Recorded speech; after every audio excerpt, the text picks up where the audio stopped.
Having me. My name is Ryan Westerberg. I'm a developer, freelance. I'm also in school. I'm a sophomore at DePaul University, so just kind of getting started, but I'll be talking to this. Yeah, but recently I've been using this RX.js package, so I thought I would share. Just to gauge the room, how many people have worked with any RX package, any language before? Just by show of hands. All right, cool. And how many people have done, if you haven't done that, streams, node streams, promises?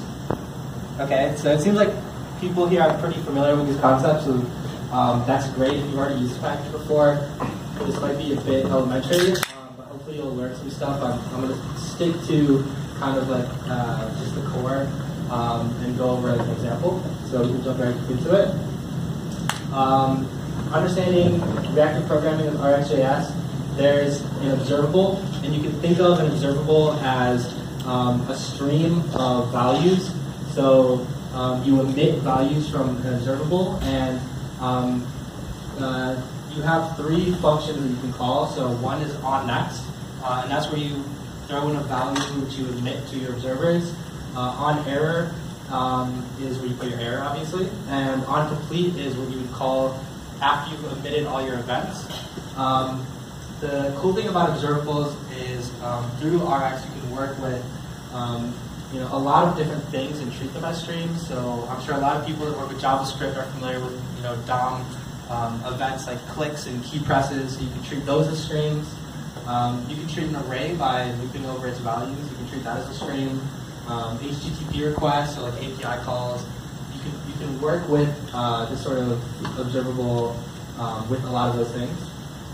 Every observable has an observer, and it's just going to mimic those three functions. So onNext is going to call the value, and you can do something with that value.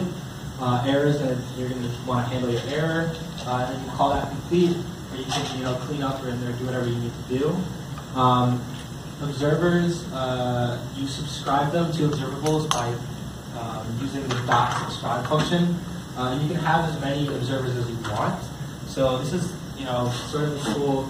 Working with async code is difficult, and this is just one way to work with async events by subscribing these to events. And one thing that was sort of difficult for me to understand about this when I first got started with it is I was treating it as sort of this complex thing where I thought there was all these confusing streams going on.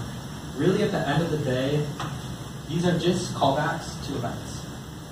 So all you're doing is subscribing callback functions to different events, and that's really just the core of behind what this is.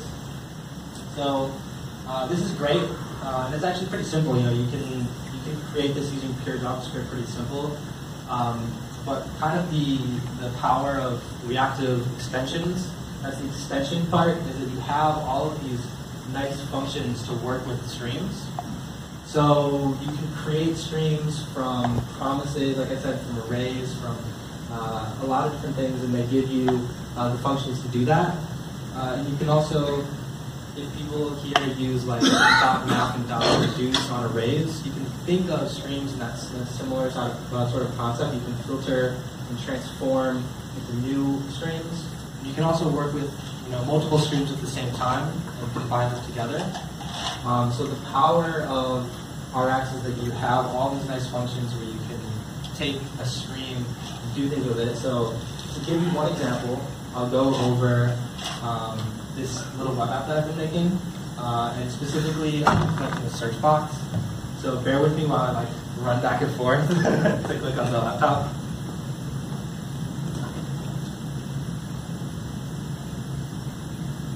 Okay.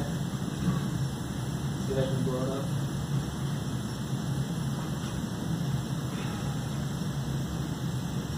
Okay, sorry for the people in the back who the text is so small. I was making this last night, so.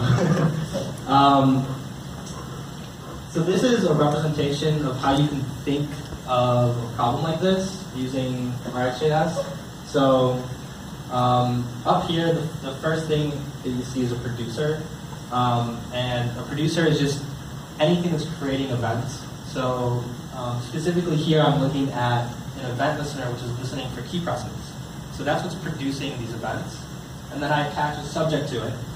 And a subject is an observable. It's a type of observable, but it's helpful for passing through events down to observers. So that's sort of the reason I'm using the subject here. It's because I already have these like live events happening, and I'm just passing them down. And then once I have access to those events through the subject, I can use all these really helpful functions. So again, sorry the text is so small, but here the first function I'm using is debounce time. So the problem that this is solving is when someone's typing into a search box, I want to make API calls so I can get this list of songs from Spotify, but I don't want to call the API every time someone is typing in a single character, because I'm going to hit my rate limit. It's going to be a lot of data shown to the screen. So by using debounce time, I can treat those events as a stream, and every 500 milliseconds only pluck out that last event. And then when that happens, I'll get a lot less API calls. And then I use another function called distinct until change. So what that's going to do is, let's say someone presses the enter button, you're not actually typing in a new character, so there shouldn't be another API call. And then the function just is really simple. I just throw that function in there, and it says that unless the values actually change, don't let that event pass through. And then the last one that I'm using is called switch map, and that's going to take that value from the search input, and it's going to call the Spotify API, and then return a promise, and then I'm using the RX observable from promise function to take that promise and turn it into an observable, and then you get sort of another observable, which I have using the Spotify logo, which you can now attach observer functions to, and then the only thing that I really need to do at that point is just put the search results on the screen.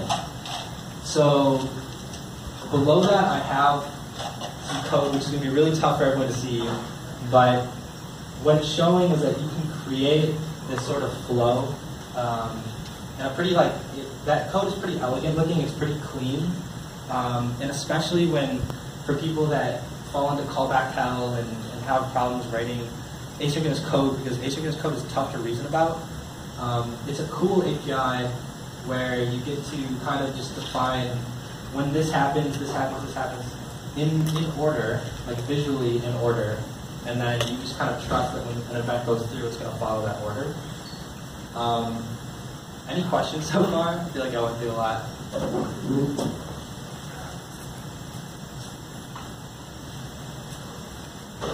Okay. So what are the most common functions that you use? Common functions in like RX.js that I use? It's a good question. I would say that something like mapping over streams is common. Taking one stream and turning it into another stream by like applying the same function over every event, that would be common. You can run into trouble with that if you're creating observables from observables. And there's a helpful function called flat map, which will take your observable inside of an observable and flatten it out to just the value.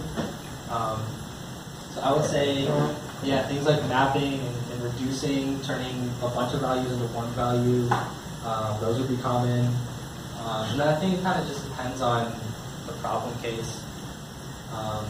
So here, because I get to actually work with time, so I can say that every 500 milliseconds, I don't want, this event to go through. It's helpful there, but then if you're working with like an array, let's say, and you're turning an array into an observable, you might not really be worried about a function of time. You might be just worried more about space or whatever. Does that answer your question? Yeah, perfect. How long did it take you to, is this still beta or is this functional active? Oh, this app? It took me a long time. Really? It took me, I would say like 3 months of working on it. It's got like a Node.js backend. Still a newbie, but Gotcha. and then Did you try doing a test, I've actually not done any test-driven development with this, but I've definitely looked into that. That's something that I should get into. Yeah. So, yeah, and then the RX.js part. Before I wrote the same functionality without using RX.js. It was just writing it. I don't know if it's like declaratively or however you would describe that. But this was certain the RX.js version of it was certainly easier to reason about it. My code became a lot shorter. So, and I can actually show it working. Hopefully.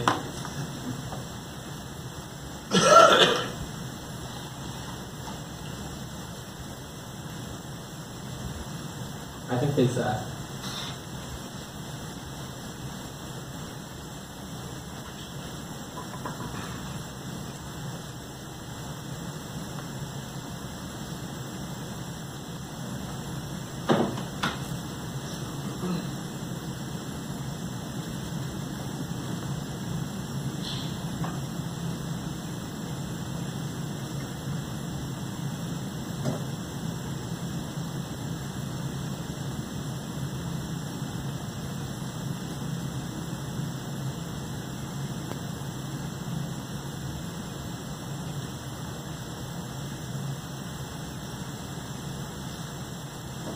There we go. Cool. I'm sure all that was worth it. Yeah, so just some like parting words. These are some articles that I thought were really interesting. If you've never used it before, this introduction article is going to be really helpful. It's probably going to explain it a lot better than I did. And just some other interesting articles, like Cycle.js is a whole front-end framework written using reactive programming style of programming. It's cool. That's me. If you want to get in touch, if you want to give me a job, all those things, that'd be cool. So thank you so much again for letting me talk today.